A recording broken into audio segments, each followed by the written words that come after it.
Thanks very much for staying with this time now for Eye on Africa with me, Georgia Calvin-Smith. Tonight, as South Africans in the country's platinum mining belt mark the 4th anniversary of the Marikana killings, investigators from Médecins Sans Frontières warn of the dangers faced by women living in these communities. 1 in 4 say that they've been raped in their lifetime.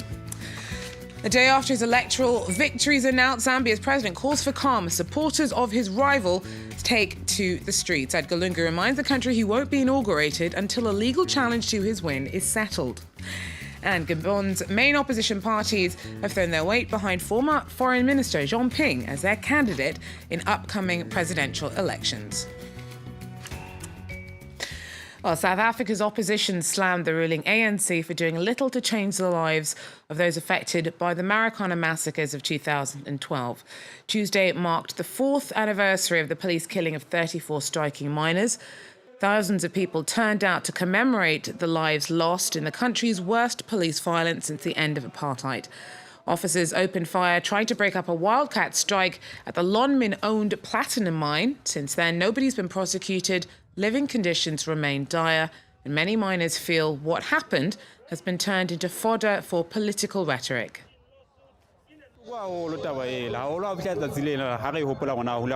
It's very painful when we remember that day, especially for us who were there when it happened. Because some people take it as if it was a game or a myth. Even some use it as a tool to advertise their agendas. For us who were there, it's very painful. Things have not changed as such. Miners were fighting for money and we paid 12,500 rand, but they still haven't received the 12,500 rand they wanted. Well, the difficulties faced by communities in South Africa's Platinum Belt are not restricted to the workplace. Marikana is not far from Rustenburg, which is where investigators from Médecins Sans Frontières concluded that 1 in every 4 women has been raped in her life. By extrapolating the results from the survey, the NGO reckons that around 11,000 women are affected every year in that area alone. Dr. Amir Shufi tells us more. The survey was really about understanding how bad the problem is in Rustenburg and thinking about ways in which it could be better addressed. It's very difficult to actually unpick the causes and the determinants of rape within a society. I mean, Rustenburg is atypical. It does draw workers from all over the country and outside of the country into the platinum mining sector, which is the big employer. It is a predominantly male population, which is also atypical, and there are particular social dynamics in Rustenburg that are not typical of the rest of the country.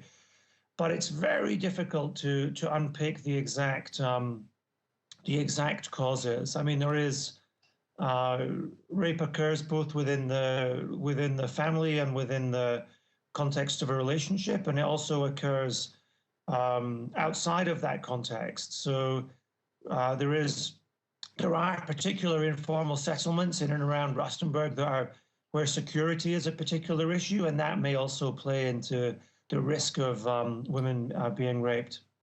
Dr. Amir Shufi there speaking to me a little earlier on. Well, around 150 people have been arrested in protests against the election win of incumbent president of Zambia, Edgar Lungu. Supporters of his rival, Hakainde Hichilema, burned tyres and blockaded roads in southern province after Lungu's win was declared on Monday. Hichilema's UPNDs formally challenging the result as their candidate was only 100,000 votes behind the president. Meanwhile, Lungu's been out and about on Tuesday, thanking those who backed him. He's called for calm, reminding Zambians that he won't be inaugurated again until the legal dispute over the polls is settled. Well, I'm joined now by the president's spokesman, Amos Chanda. Mr. Chanda, thanks very much for speaking to us. Now, the Constitution states inauguration can't happen until all electoral disputes are settled. Are you worried that you may be in for a bit of a wait? No, the inauguration is set for August 23 because we do not have any court papers before us at all. We have heard rumors that the opposition will go to court, but we do not have that information. We do not have the court papers before us. If they do go to court indeed, it's going to take 2 weeks before the inauguration takes place. But as for now, preparations for inauguration have continued, and we expect that on the 23rd of August, that should take place. So protesters have vowed to keep on demonstrating in support of Hitainde.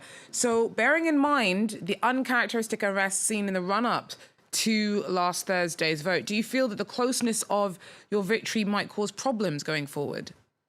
There won't be. The protesters are a small minority because if you look at the map and you paint red where Mr. Hichilema was voted and green where you see that the country is predominantly green. The president has won in the north. He's won in the east, 10 provinces in this country. The president has won in 7 provinces. What would the protest in one province do? As long as they protest peacefully, Zambia is a democracy. Free speech, freedom of assembly, and freedom of association are respected. But what the police won't tolerate is a criminal activity being perpetrated by those so-called protesters where they set a fire to houses of supporters of the president in southern province. They dig craters in the road. They go to set fire on storage facilities for strategic food reserves. That behavior won't be tolerated. Protests, even those things take place every day in Lusaka because Zambia is a free democratic society. The wait will be no longer than 2 weeks, if at all there will be a long wait. The longest it would be is 2 weeks. Thanks very much. Amos Chanda, the presidential spokesman for Zambian President Edgar Lungu. Well, Gabon's main opposition parties have thrown their weight behind former Foreign Minister Jean Ping as their candidate in upcoming presidential elections. He'll be going up against President Ali Bongo, his former brother-in-law. Next week, Nicolas Chamau tells us more. The talks reportedly lasted well into the night, and it could be a turning point in Gabon's presidential campaign. Jean Ping has got the backing of 2 major opposition leaders in his contest against the incumbent Ali Bongo. He's now supported by Casimir Oyemba, a former prime minister, and Guizou Badama, who was the parliament speaker for the last 19 years. I'm the leader because, as they said, we need a general. But a general doesn't take part in a battle like this one alone. He goes in with his teammates. In a tweet, the president's spokesman swiftly called the move mere bargaining among politicians. The 3 opposition leaders are above 70, while Ali Bongo is 57. But he's already been in power for 7 years. And before him, his late father, Omar Bongo, ruled the country for 41 years. When I quote President Omar Bongo, the reaction, especially in the press, is to say, "Daddy told me." And when I don't quote him, your reaction is to say, "Look, he didn't quote him." Is he disowning him? No. My father is always with me. The 2 favorites are former brother-in-laws. Jean Ping's father was a Chinese forester. For a long time, Ping was a close ally of Omar Bongo, and he used to head the African Union. The opposition claims Ali Bongo is in fact an adopted child from Nigeria, and therefore he should not be allowed to run. Bongo has always denied the allegation. Well, Kenyan world record holder David Rudisha has called the successful defence of his 800-metre Olympic title on Monday one of his greatest moments. And that's coming from a runner who's won his fair share of races. Katwan Gorjestani tells us more.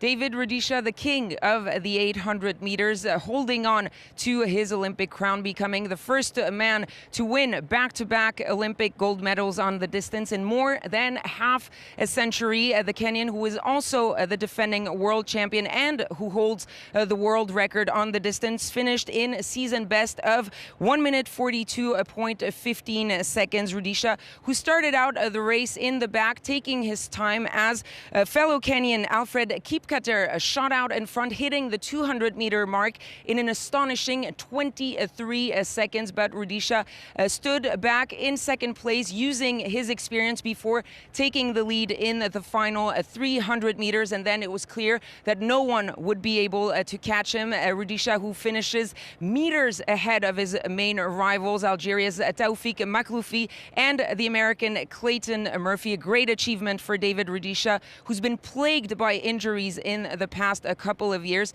But with that gold medal on Monday night, he proved that King David is definitely back. That's it for Iron Africa for now. Do join us again if you can. Take care.